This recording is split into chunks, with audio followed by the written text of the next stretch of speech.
Baik, bismillahirrahmanirrahim. Assalamualaikum warahmatullahi taala wabarakatuh. Waalaikumsalam warahmatullahi wabarakatuh. Yang saya hormati Bapak Kepala SMPN Satap Curug beserta Dewan Guru dan juga mahasiswa kampus mengajar angkatan 7. Alhamdulillahirrabbilalamin wabihi nasta'in ala umuri dunya waddin wassalatu wassalamu ala asyrafil anbiya'i wal mursalin sayyidina Muhammadin wa ala alihi wa sahbihi ajmain amma ba'd.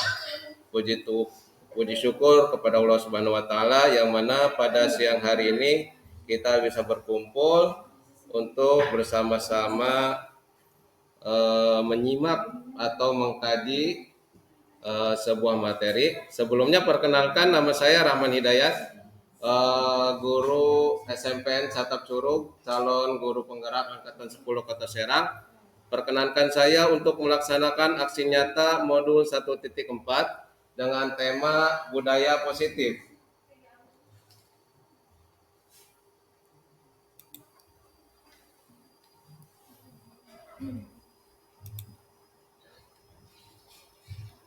Baik, ucapan terima kasih kepada Ibu Siti Hafsah sebagai fasilitator, Bapak Haji Sufatul Ulum SPD sebagai Kepala SMPN Satap Curug, Bapak Soni Ruhumat sebagai pengajar praktik, dan juga seluruh Dewan Guru SMPN Satap Curug. Baik Bapak dan Ibu sekalian, sebelum kita melaju ke sebuah tema tentang budaya positif yang mana ini diajarkan di dalam modul 1.4 pendidikan guru penggerak. Di sini ada pertanyaan pemantik Bapak dan Ibu. Setuju atau tidak setuju? Yang pertama, hukuman dapat mendisiplinkan anak. Yang kedua, pemberian hukuman dengan hal positif seperti membaca atau membersihkan halaman sekolah dapat meningkatkan disiplin anak. Yang ketiga, memberi penghargaan dapat meningkatkan motivasi belajar anak. Untuk jawaban nomor pertama dulu, saya kasih apa ini namanya? Ya, skin note lah. Oke, silakan Bapak Ibu jawab di sini tentang pertanyaan pemantik tersebut.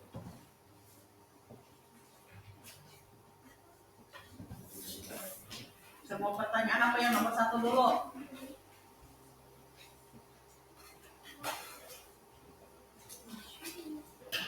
Silakan semua pertanyaan Bapak dan Ibu. Jawabannya setuju dong kan? Ya, setuju atau tidak setuju? Silakan di situ tuliskan nama Ibu ya, nama Ibu. Setuju atau tidak setuju, hukuman dapat mendisiplinkan anak, pemberian hukuman dengan hal positif seperti membaca atau membersihkan halaman dapat meningkatkan disiplin anak. Nomor 3 itu memberikan penghargaan dapat meningkatkan motivasi belajar anak.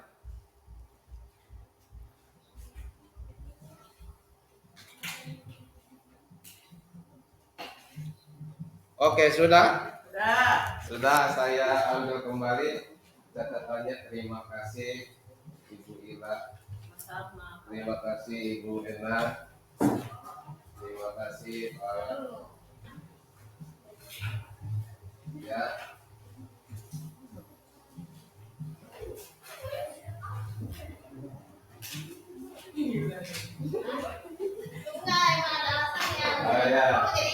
Oh ya, siap. Oke. Saya tempel di sini.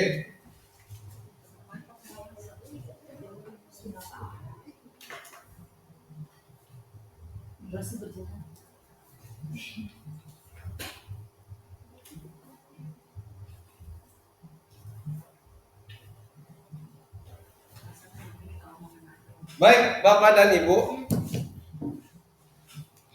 Ya, terakhir Ibu. Terima kasih.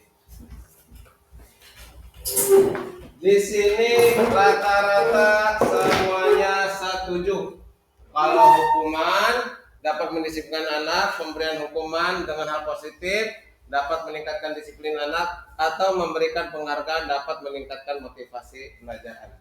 Kira-kira di sini Bapak dan Ibu ada yang bisa memberikan alasan kenapa sih semuanya bisa setuju gitu?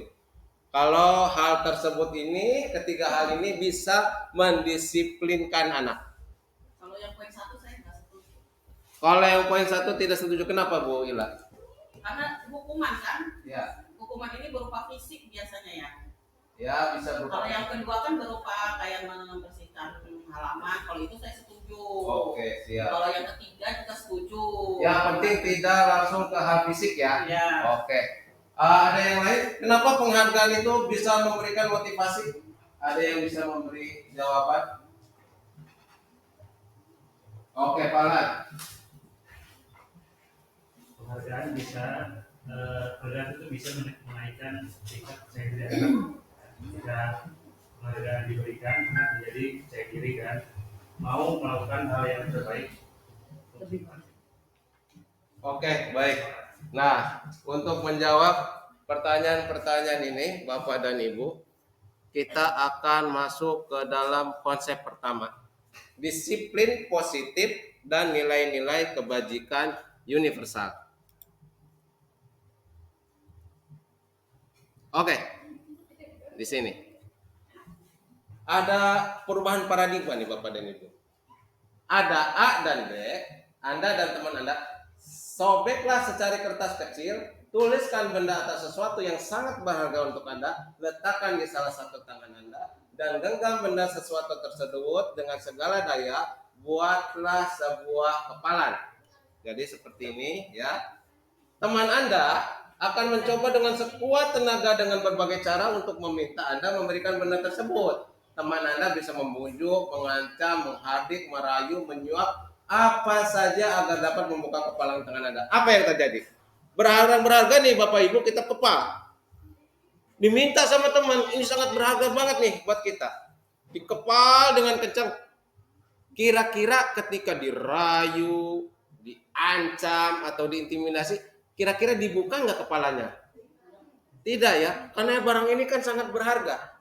Nah, nanti di sini kita akan ada jawabannya Bapak dan Ibu. Nah, di sini maka ada yang namanya stimulus respons sama teori kontrol. Kalau stimulus respon itu dia berpendapat realitas kebutuhan kita sama. Kita guru butuhnya sama, murid sama, kepala sekolah sama. Sedangkan teori kontrol itu tidak bisa Bapak dan Ibu. Realitasnya tidak sama kebutuhannya. Oke.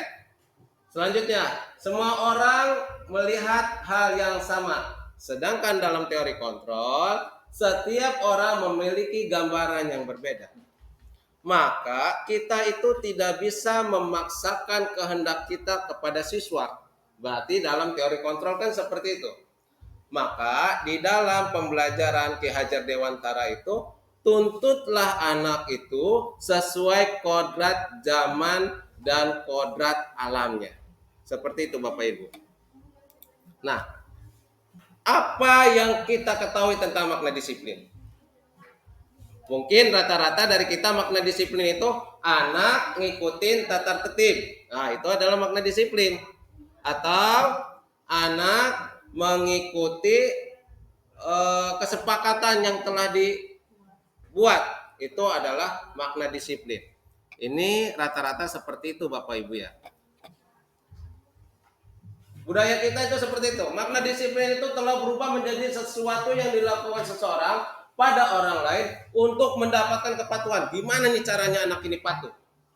Kecenderungan umum adalah menghubungkan kata disiplin dengan ketidakmauan, bukan dengan apa yang kita hargai atau pencapaian suatu tujuan mulia. Sedangkan makna yang lebih baik daripada makna disiplin itu adalah anak mengikuti sesuai dengan kebajikan universalnya.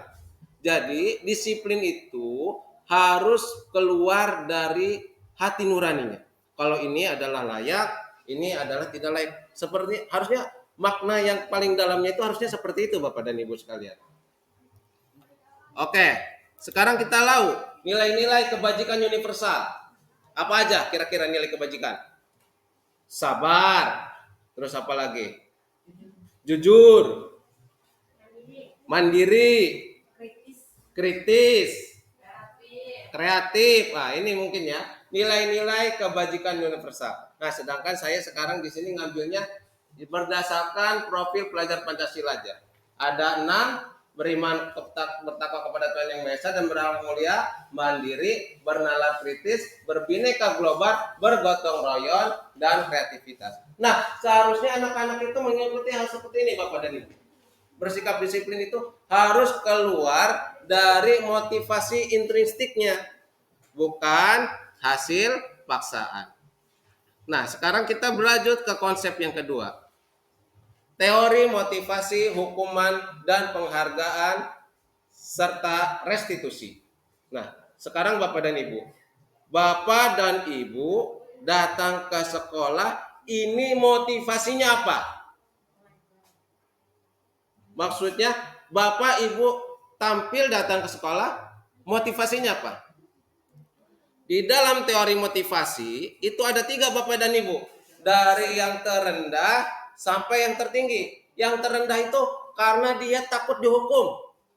Takut dihukum, takut kena omelan, kan gak nyaman tuh. Sedangkan motivasi yang kedua, untuk mendapatkan imbalan, penghargaan, atau pujian. Sedangkan yang paling tinggi itu adalah untuk menjadi orang yang mereka inginkan dan menghargai diri sendiri dengan nilai-nilai yang mereka percaya. Itu teori motivasi yang paling tinggi. Sama seperti anak Bapak dan Ibu. Anak kira-kira ini melakukan tugas seperti ini, kita berikan tugas, teori motivasi dia apa? Apakah dia takut?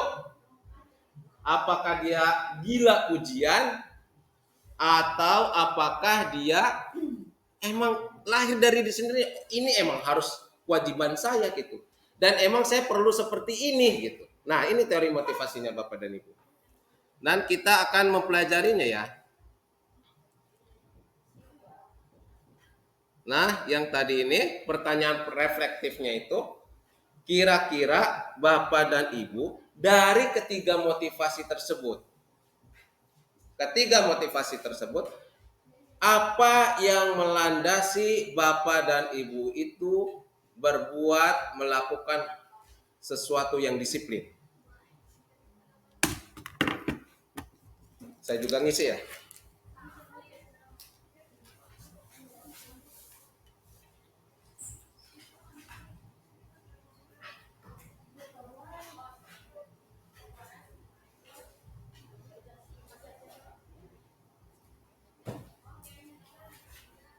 Oke.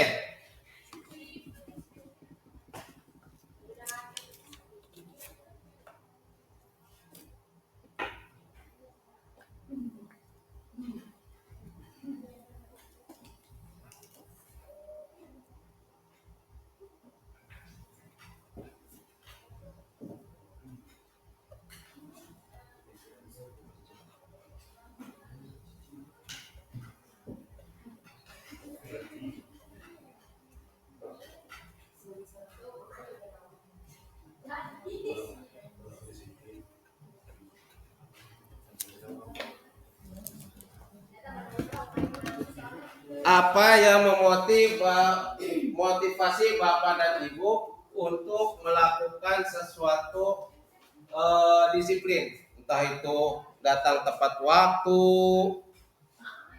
atau apapun itulah. Dari teori 3 motivasi tersebut.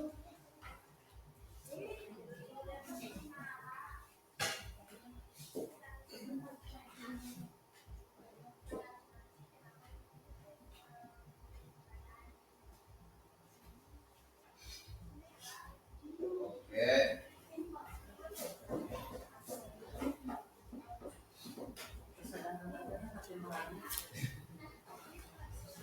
Kesadaran, hati nurani, atau mungkin takut kena potongan gaji, mungkin kan seperti itu ya, Bapak Ibu ya. Iya. Ya.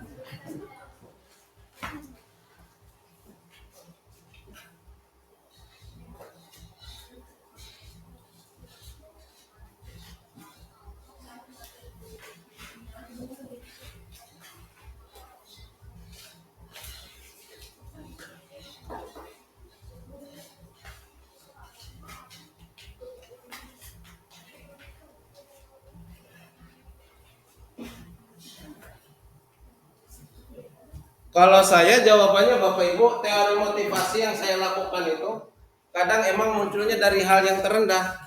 Yang pertama yang pasti ya karena takut kena teguran gitu ya, atau apapun itu, atau nggak nyaman ya. Kadang masuk gitu, atau misalkan kita beda sendiri itu dengan yang lain itu kadang nggak nyaman. Oh, yang lain ini saya seperti ini gitu. Nah, baik Bapak dan Ibu. Nah, sekarang nih. Perbedaan hukuman dan konsekuensi. Nah, menurut Bapak Ibu, mencatat 100 kali di dalam buku kalimat saya tidak akan terlambat lagi karena datang terlambat masuk ke dalam hukuman atau konsekuensi? Hukuman, oke. Lari mengelilingi lapangan basket 2 kali karena terlambat hadir di sekolah, hukuman atau konsekuensi? Oke, bagus. Yang ketiga, murid diminta push up 15 kali karena tidak menggunakan masker ke sekolah, hukuman atau konsekuensi? Konsekuensi. Menggantikan kertas tugas teman yang telah dicoret-coret, hukuman atau konsekuensi? Konsekuensi. Membersihkan tumpahan air di meja tulis karena tersenggol pada saat belajar, hukuman atau konsekuensi? Konsekuensi. Murid disuruh untuk mengenakan sepatu sarang di sekolah karena tidak mengenakan sepatu hitam.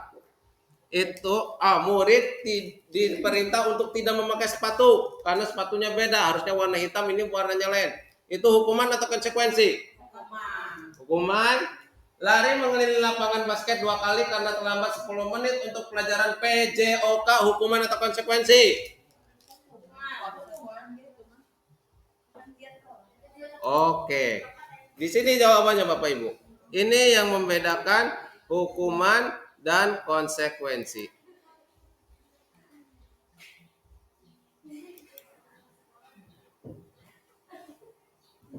Maaf.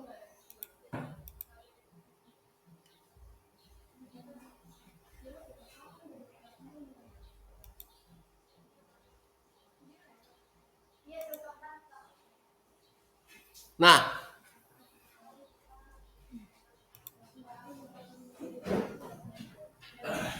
nomor 1 itu hukuman, 2 itu hukuman, 3 itu hukuman, mengganti kertas konsekuensi, membersihkan tumpahan konsekuensi, murid mengenakan sepatu hukuman, lari mengelilingi lapangan konsekuensi. Jadi dari sini kita sudah mengetahui ya perbedaan antara hukuman sama konsekuensi. Jadi kalau konsekuensi itu yang memang harus dia lakukan gitu, sesuai dengan kesepakatan yang telah dibuat.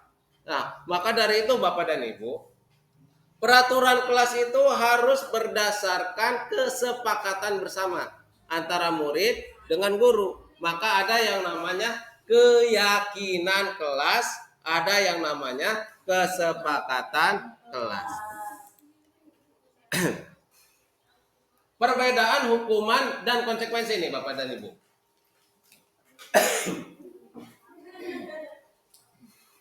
Perbedaan hukuman dan konsekuensi. Konsekuensi itu sesuatu harus terjadi. Hukuman itu bisa tidak nyaman untuk murid untuk jangka yang panjang.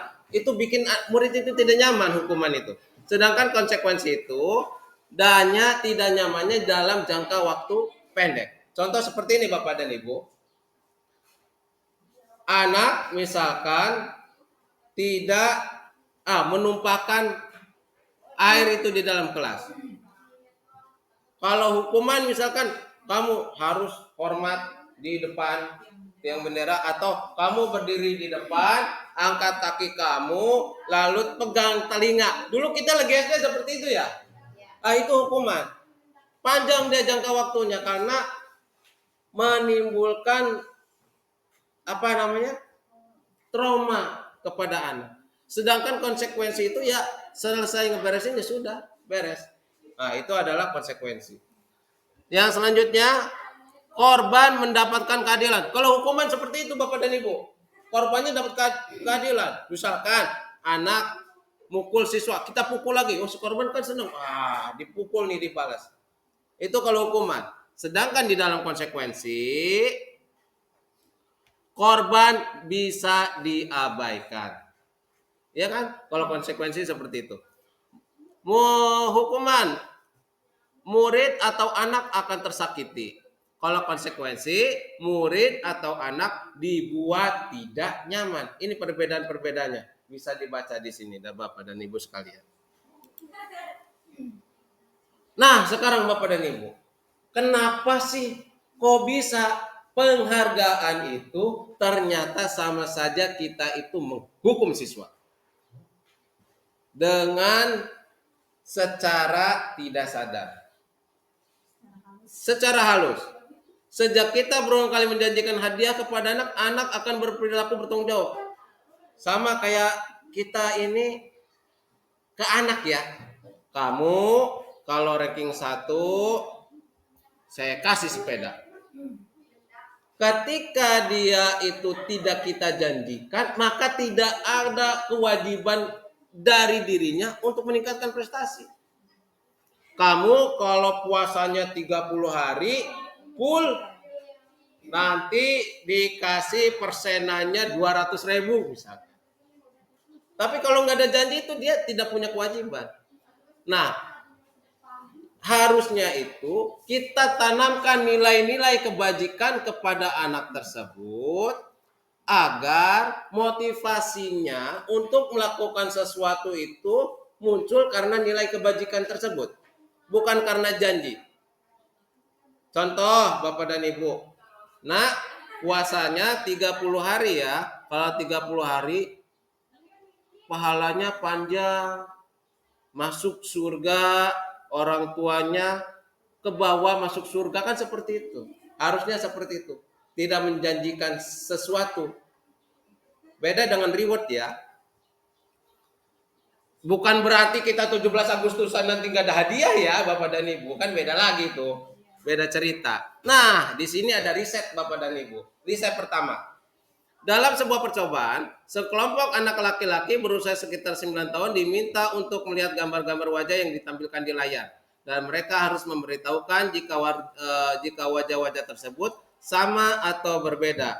Gambar-gambar tersebut hampir sama, beberapa dari mereka diberi penghargaan dalam bentuk uang pada saat mereka memberikan jawaban benar, sementara sebagian yang lain tidak. Jadi ada yang dikasih duit, ada yang tidak kalau benar. Hasilnya, anak laki-laki yang dibayar membuat lebih banyak kesalahan. Kenapa bisa seperti itu? Karena ada target yang ingin dia capai Bapak dan Ibu. Saya harus dapat duit segini nih. Konsentrasi dia dalam melaksanakan sesuatu itu terpecah oleh reward yang dijanjikan. Riset kedua Bapak dan Ibu. Anak-anak diminta mengingat kata-kata tertentu. Kemudian mereka diminta mengambil kartu yang berisi kata-kata yang diingat tersebut setiap kali muncul. Beberapa anak diberikan permen setiap mereka memberikan jawaban yang benar. Dan sebagian yang lain hanya diberitahu saja bila jawaban mereka benar. Hasilnya, anak-anak yang mendapatkan permen jawabannya banyak yang tidak tepat. Karena kenapa? Karena dia menjawab hanya karena termotivasi mendapatkan permen.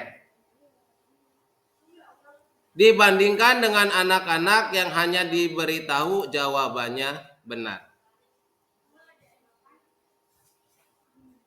Sekarang Bapak dan Ibu, kita beralih ke konsep ketiga, yaitu keyakinan kelas.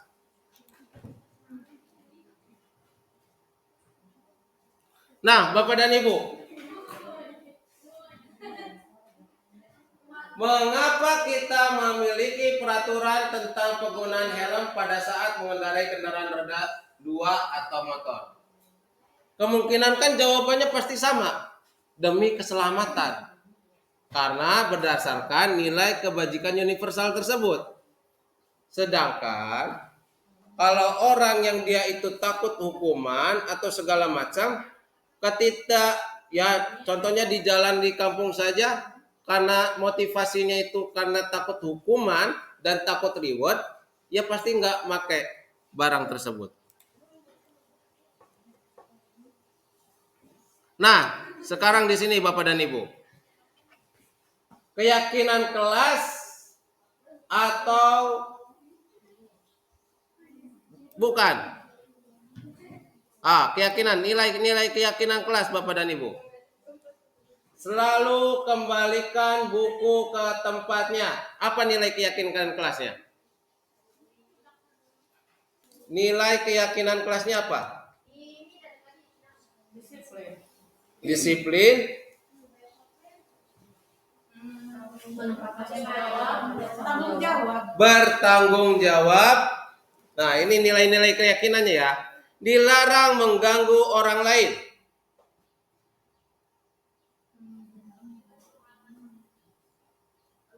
Apa nilai keyakinan di situ Bapak dan Ibu? Keyakinan kelasnya apa? Menghormati, menghargai orang lain. Hadir di sekolah 15 menit sebelum pembelajaran dimulai. Nilai keyakinan kelasnya apa? Disiplin.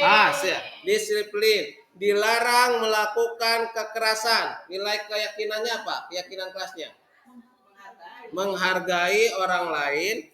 Dilarang menggunakan narkoba.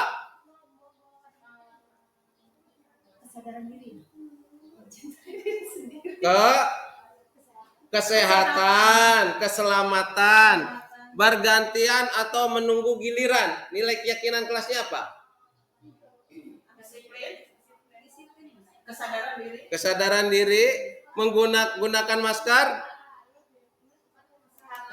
kesehatan. Nah, ini Bapak dan Ibu, keyakinan kelasnya. Kembalikan buku ke tempatnya, tanggung jawab. Dilarang mengganggu orang lain, saling menghormati. Hadir di sekolah 15 menit sebelum pembelajaran dimulai, menghormati orang lain atau komitmen.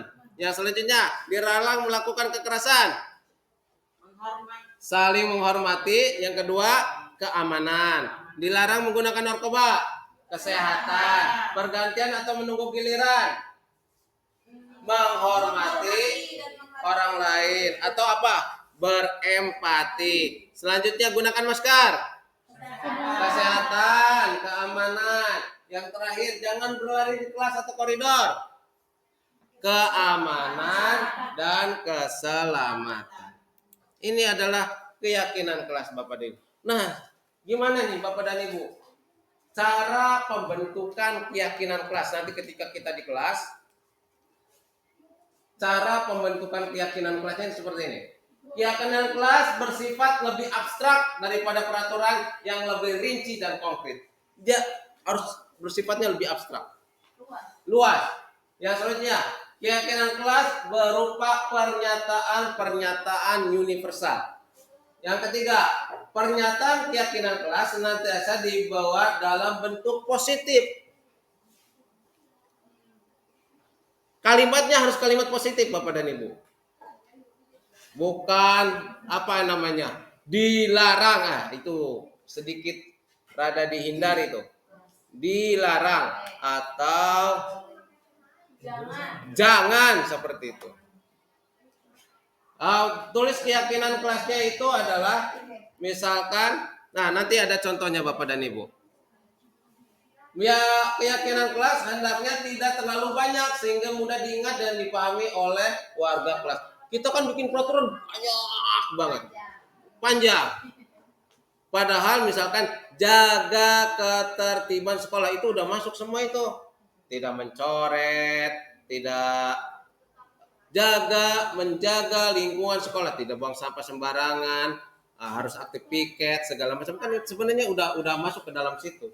Sedangkan kita kan dijabarkan satu-satu. Wajib piket, buang sampah, ngepel, nyapu, bersihin kaca. Itu jadi terlalu banyak, anak mungkin nanti lebih rumit lagi. Keyakinan kelas sebaiknya sesuatu yang dapat diterapkan di lingkungan tersebut. Harus bisa diterapkan. Lihat potensinya juga Bapak dan Ibu. Di sini di sekolahan kita karena di pertengahan kampung, diwajibkan membawa handphone. Tuh pada nggak bisa. Lihat potensi juga. Lihat anak-anaknya. Wajib memakai sepatu hitam. Susah. Iya kan? Susah. Harus ngelihat lingkungannya juga. Semua warga kelas hendaknya ikut berkontribusi dalam pembuatan keyakinan kelas lewat kegiatan curah pendapat. Jadi anak dikasih pendapat, ayo kamu, menurut kamu seperti ini gimana? Harus proaktif lagi. Bersedia meninjau kembali keyakinan kelas dari waktu ke waktu. Keyakinan kelas itu harus terus ditinjau Bapak dan Ibu sekalian. Nah, prosedurnya. Yang pertama, mempersilahkan warga sekolah atau murid-murid di sekolah kelas untuk bercurah pendapat tentang peraturan yang perlu disepakati di sekolah atau di kelas. Ngobrol sama murid. Kira-kira kita kesepakatannya apa nih anak-anak? Sama kayak gini nantinya Bapak dan Ibu. Mencatat semua masukan-masukan para murid atau warga sekolah di papan tulis atau di kertas. Nah, seperti ini. Kita kasih kertas post-it.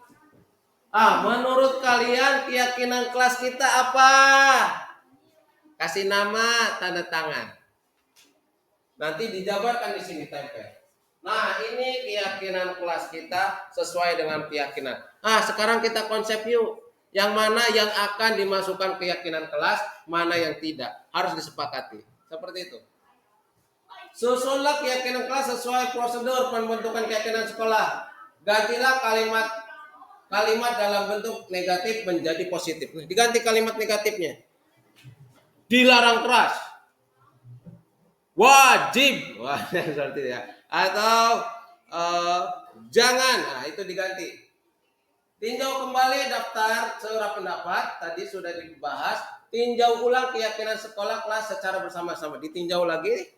Yang selanjutnya setelah keyakinan kelas selesai dibuat, maka semua warga kelas dipersilakan meninjau ulang dan menyetujui dengan menandatangani keyakinan sekolah tersebut. Nanti dipajang. Nah, sama kayak sekarang ini nih. Kesepakatan kelas nih. Selalu menjaga kebersihan. Nah, sama seperti itu. Tapi prosedurnya harus timbul dari siswa. Jangan dari kita. Jadi kita itu hanya pemantik saja. Penuntun saja. Yang proaktif siswa. Yang selanjutnya yang terakhir, keyakinan sekolah atau kelas bisa diletakkan di dinding kelas di tempat yang mudah dilihat semua warga kelas. Nah, seperti ini. Jadi nanti peraturan tata tertib segala macam itu kita rubah Bapak dan Ibu. Harusnya ada namanya keyakinan sekolah atau keyakinan kelas. Jadi itu harus muncul dari siswa. Kenapa? Biar mereka belajar bertanggung jawab dan juga melakukan disiplin itu berdasarkan motivasi intrinstiknya karena dari dalam dirinya sendiri. Nah, ini contoh keyakinan kelas. Hormat, kami meyakini bahwa sangat penting untuk menghormati semua orang dan barang milik lain. Seperti ini keyakinan kelasnya. Bekerja, kami meyakini bahwa sangat penting untuk mengerjakan segala pekerjaan atau mengikuti kegiatan yang telah ditugaskan. Diterima dan dimiliki. Ini keyakinan kelas Bapak dan Ibu. Nah, sekarang kita masuk ke kebutuhan dasar manusia dan dunia berkualitas. Ini adalah 5 kebutuhan dasar manusia, Bapak dan Ibu.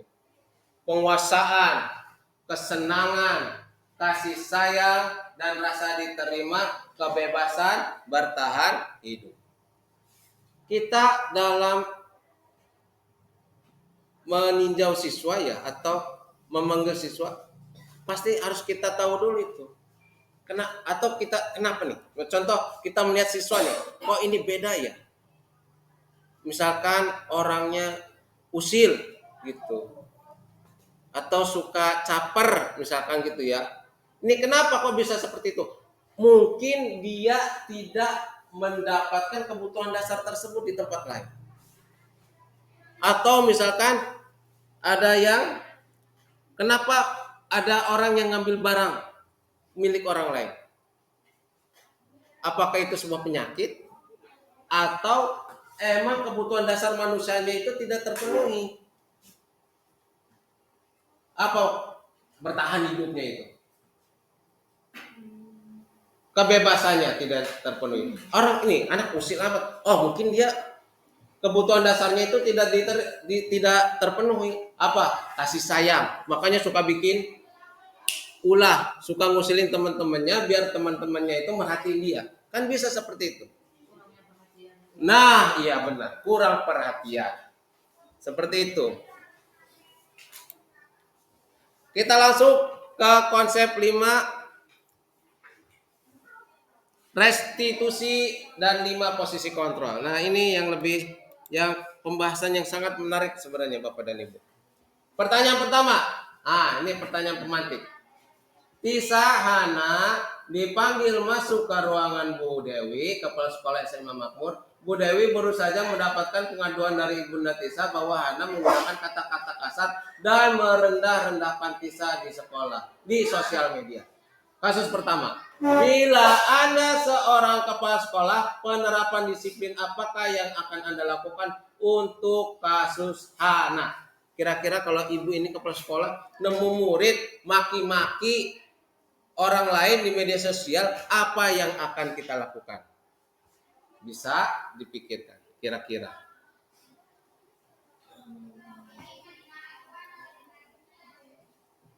Langsung jawab. Boleh, kira-kira menurut Bu Ila seperti apa?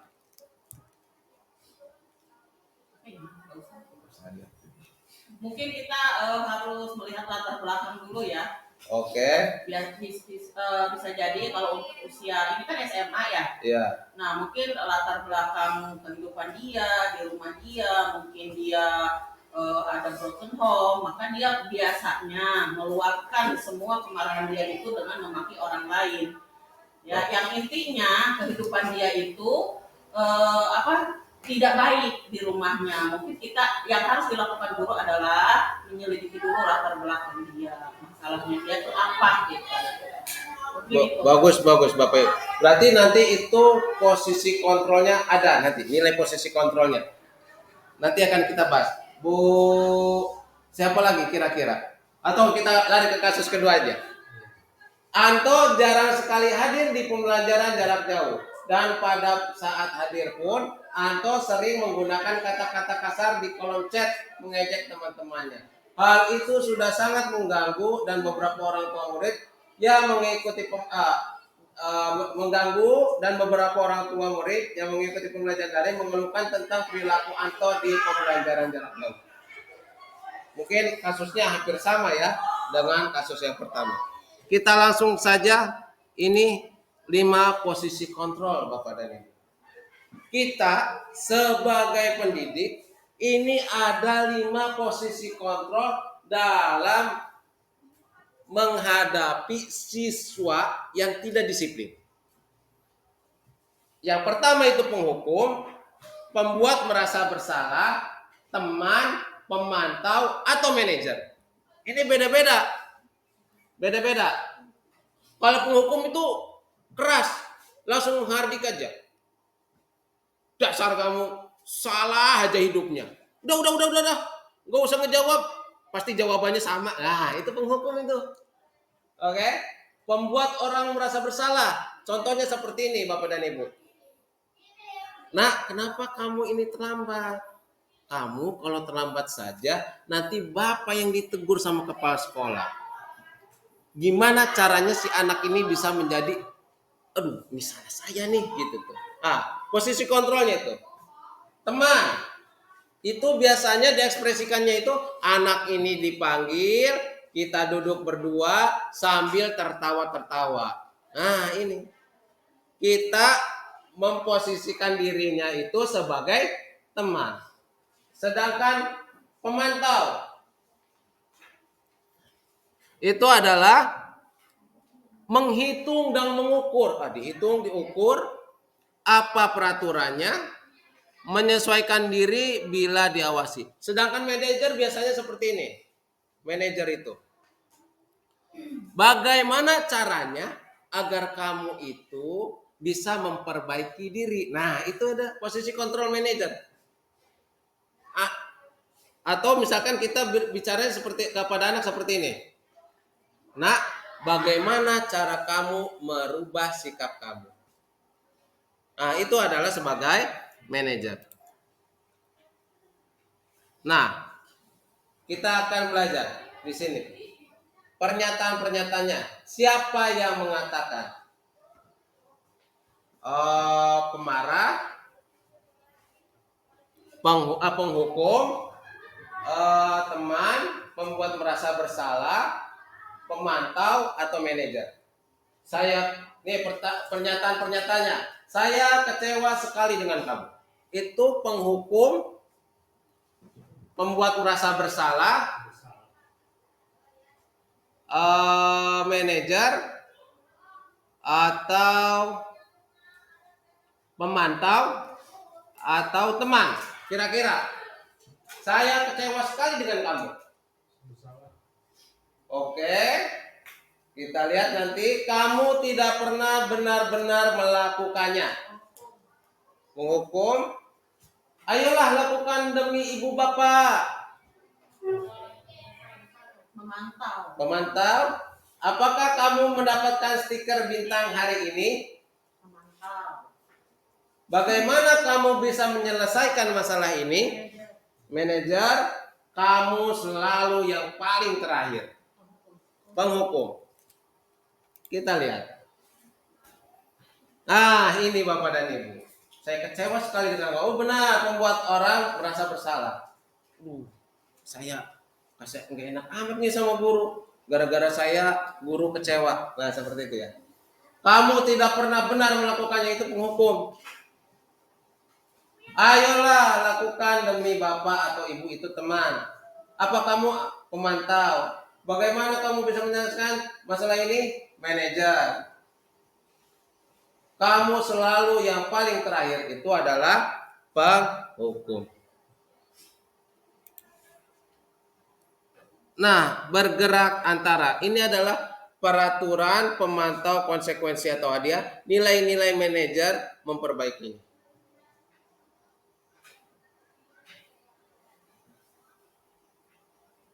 Sekarang kita ke konsep ketiga, segitiga restitusi. Nah, ini Bapak dan Ibu. Cara mengolah anak yang tidak disiplin. Gimana caranya nih? Anak dipanggil, apa yang akan kita obrolan ke anak? Di sini ada konsepnya. Namanya segitiga restitusi Bapak dan Ibu. Segitiga restitusi itu stabilkan dulu identitasnya. Terus validasi kebutuhannya atau validasi kesalahan. Yang selanjutnya itu adalah menanyakan keyakinannya. Oke, kita stabilkan identitas dulu. Untuk membuat anak yang merasa gagal karena berbuat salah menjadi positif terhadap dirinya. Ketika anak ada yang bersalah nih, kita panggil, kan dia merasa bersalah tuh. Kita stabilkan dulu identitasnya. Biar dia tidak merasa bersalah terus gitu. Bisa guru berkata seperti ini, berbuat salah itu hal yang manusiawi. Contoh seperti ini Bapak dan Ibu. Ada anak telat. Angga, kenapa kamu telat? Maaf Pak, saya bangunnya kesiangan. Atau misalkan anak, nah kenapa kamu nggak bawa buku? Maaf Pak, saya lupa. Distabilkan dulu identitasnya. Ya wajar lah, manusia semuanya pernah lupa. Nah ini adalah menstabilkan identitas. Oh ya nggak apa-apa, semua manusia juga pernah merasa bersalah kok. Oh jadi dia merasa, saya ini tidak menjadi orang yang paling bersalah banget gitu. Distabilkan dulu identitasnya.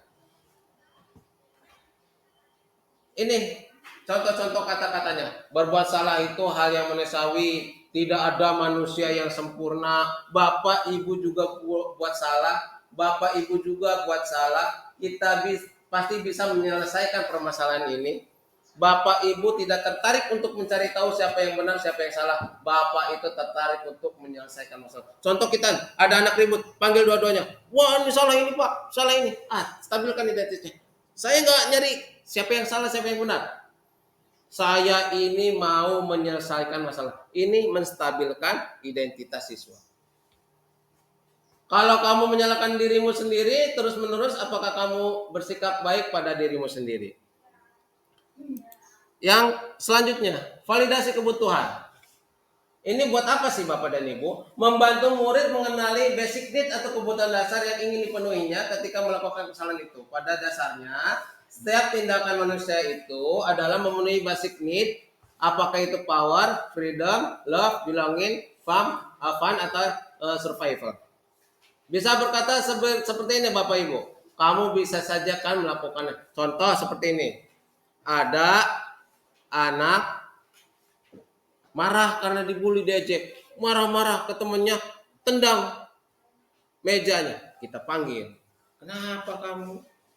Ya Pak, saya dihina orang tua saya. Ya, validasi, stabilkan identitasnya dulu. Ya, wajar lah.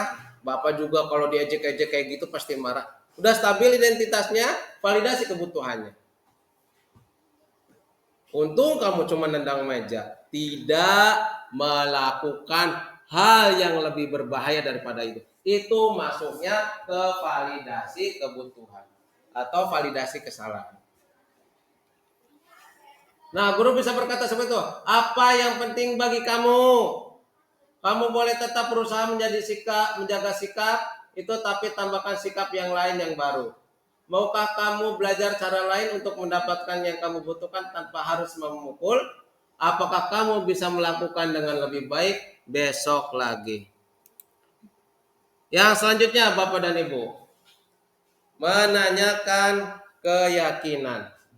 Nah, anak melihat kesalahannya dihubungkan dengan norma sosial dan nilai-nilai yang mendasari manusia berinteraksi dengan orang lain. Kita tanyakan keyakinannya. Contohnya nih. Nah, si anak ini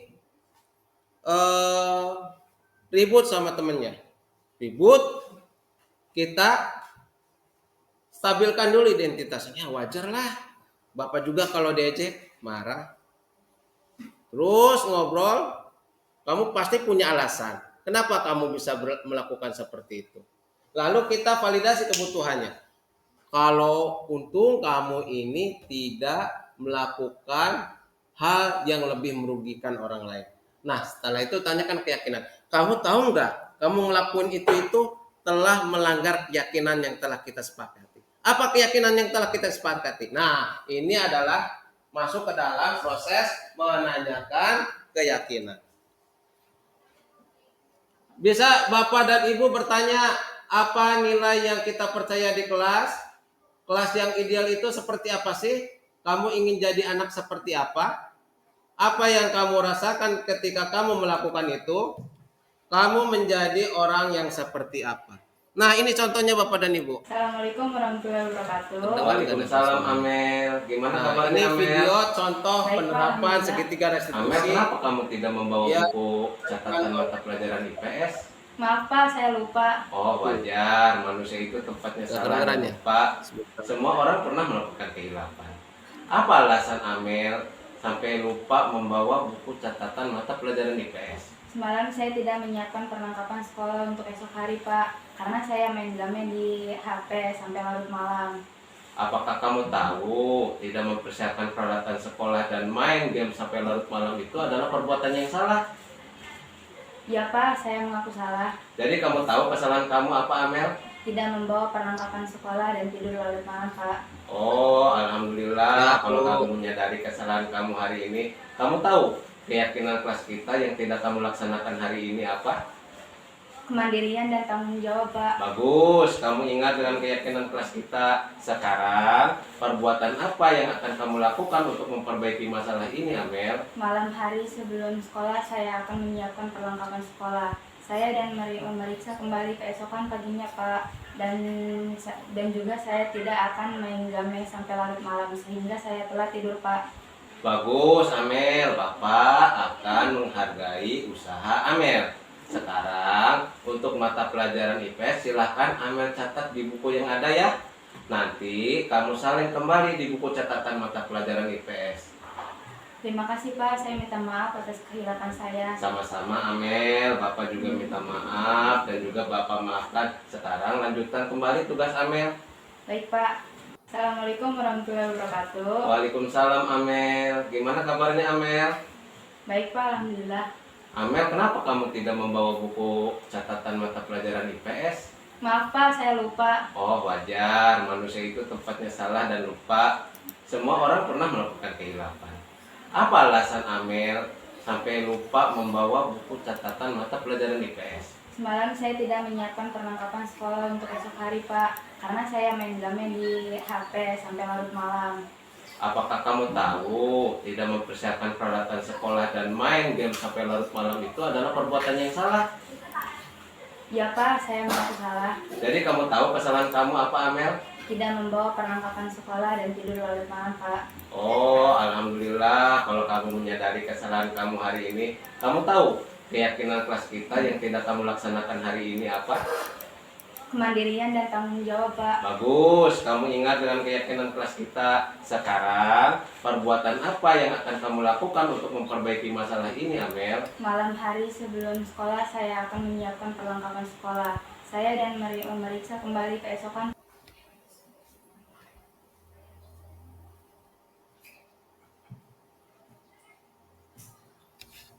Baik Bapak Ibu, nah tadi videonya sudah disimak ya. Itu adalah contoh daripada penerapan segitiga restitusi. Oke. Nah, di sini ada bagan disiplin positif menurut Glaser. Teori kontrol. Menurut Glaser, Anda tidak bisa mengontrol orang lain, hanya Anda yang bisa mengontrol diri sendiri. Semua perilaku memiliki tujuan. Model berpikir menang-menang, kolaborasi, konsensus menciptakan pilihan-pilihan baru. Realitas kebutuhan kita berbeda, kita berusaha memahami pandang orang yang lain tentang dunia. Ini adalah disiplin positif. Yang tadi sudah kita pelajari ya, makna disiplinnya, teori motivasinya, 5 posisi kontrolnya seperti apa, 5 kebutuhan dasar manusianya seperti apa, segitiga restitusinya seperti apa. Motivasinya itu kan karena takut, ingin penghargaan, sama lahir dari diri sendiri. Oke. 5 posisi kontrol apa saja Bapak Ibu? Penghukum, pembuat rasa bersalah, teman, pemantau, manajer. 5 kebutuhan dasar manusia tadi itu ya, bertahan hidup, penguasaan, segala macam itu. Kasih sayang. Nah Bapak dan Ibu, untuk mengakhiri kegiatan kita pada hari ini, kita refleksi. Dari hasil diskusi kita, ada 3 pertanyaan. Adakah hal yang baru yang didapatkan? Selanjutnya, saya akan menjadi guru yang seperti apakah? Yang selanjutnya, diharapkan setelah ini bisa mengimplementasikannya di kelas masing-masing. Silakan Bapak dan Ibu tulis di atas kertas post-it yang saya bagikan. 1,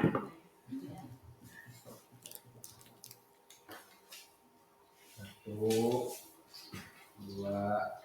3. Ini 3 pertanyaan.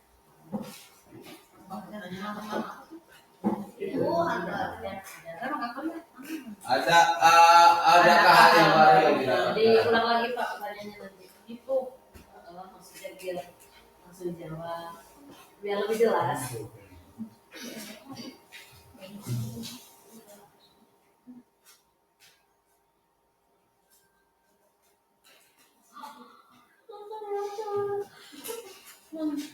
Adakah hal baru yang didapatkan? Ada.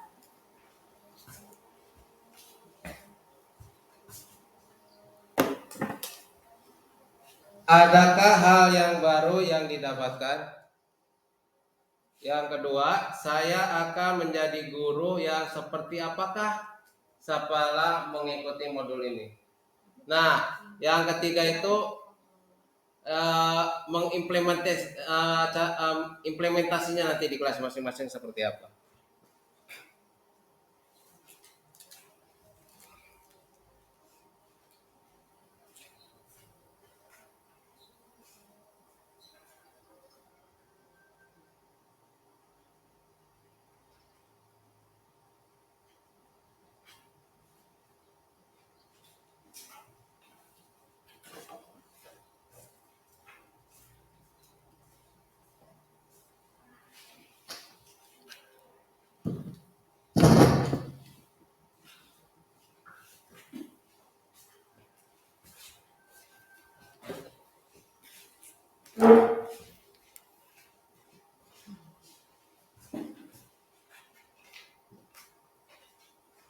Tulis pertanyaan nomor 1, 2, 3 aja Bu ya.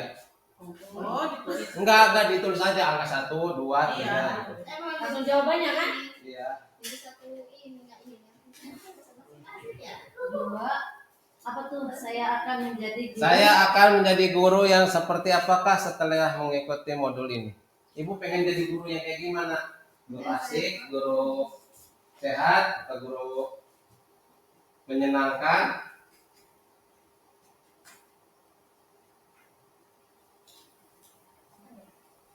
Nomor 3 apa tuh? Kakak baca sih. Implementasi di kelasnya seperti apa?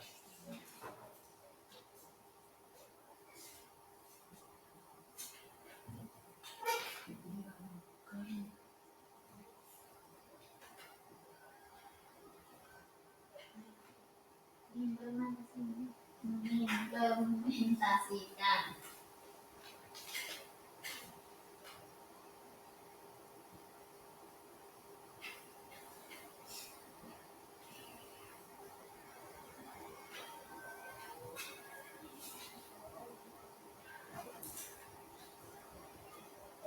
Nomor 1.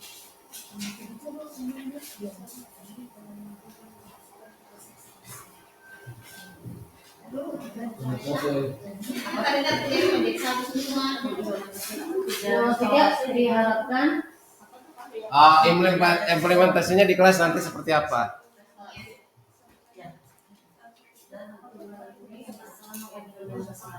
di kelas Maksudnya tindakan guru di kelas apa?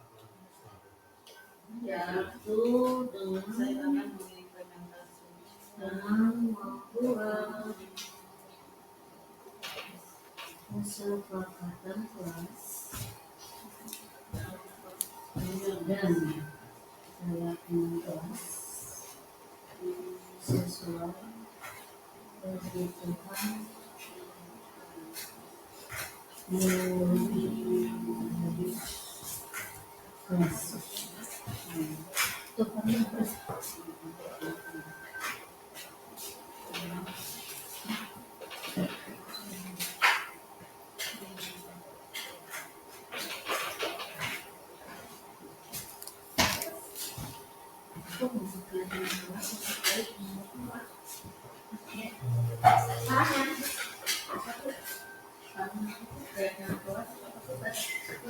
Posisi kontrol.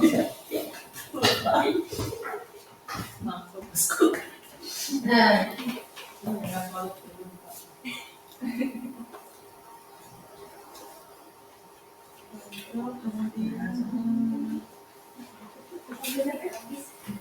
Ih, satu apa deh? restitusi. Enggak restitusi, tidak restitusi.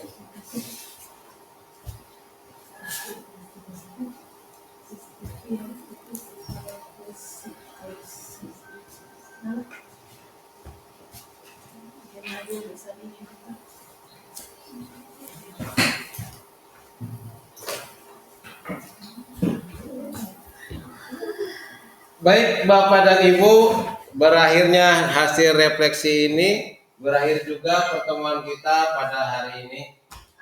Alhamdulillah. Di sini saya pengen lihat dulu. Harapan pengen jadi guru apa? Guru yang menerapkan 5 posisi kontrol.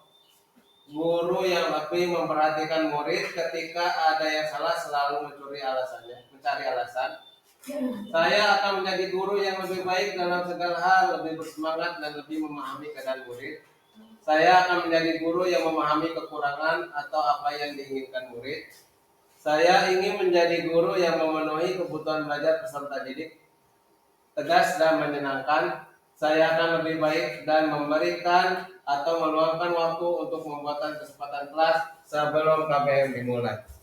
Itu semoga kita menjadi guru-guru yang sangat dicintai oleh muridnya. Amin ya robbal alamin. Demikian, terima kasih Bapak dan Ibu sekalian. Kita tutup kegiatan kita dengan hamdalah. Assalamualaikum warahmatullahi wabarakatuh.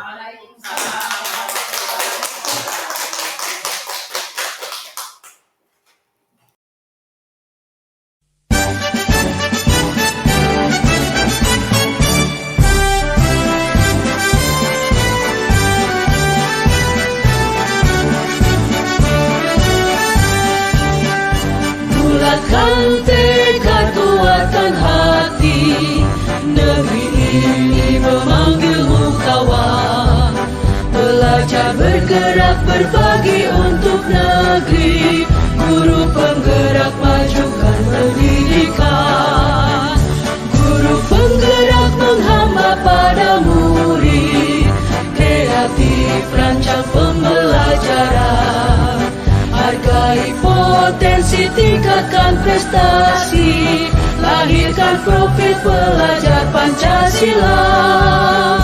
Belajar, bergerak, berbagi untuk negeri. Kita menjalin kolaborasi. Belajar, bergerak, berbagi untuk negeri. Demi bakti pada Ibu Pertiwi.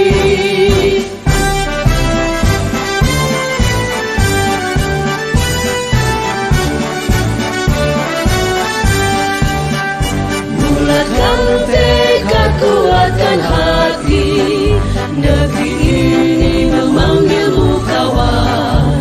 Belajar, bergerak, berbagi untuk negeri.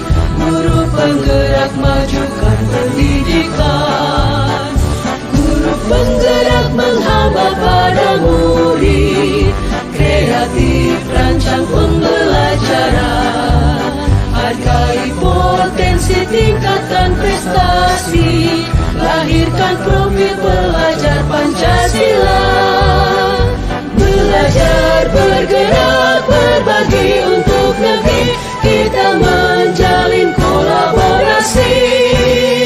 Belajar, bergerak, berbagi untuk negeri. Demi bakti pada Ibu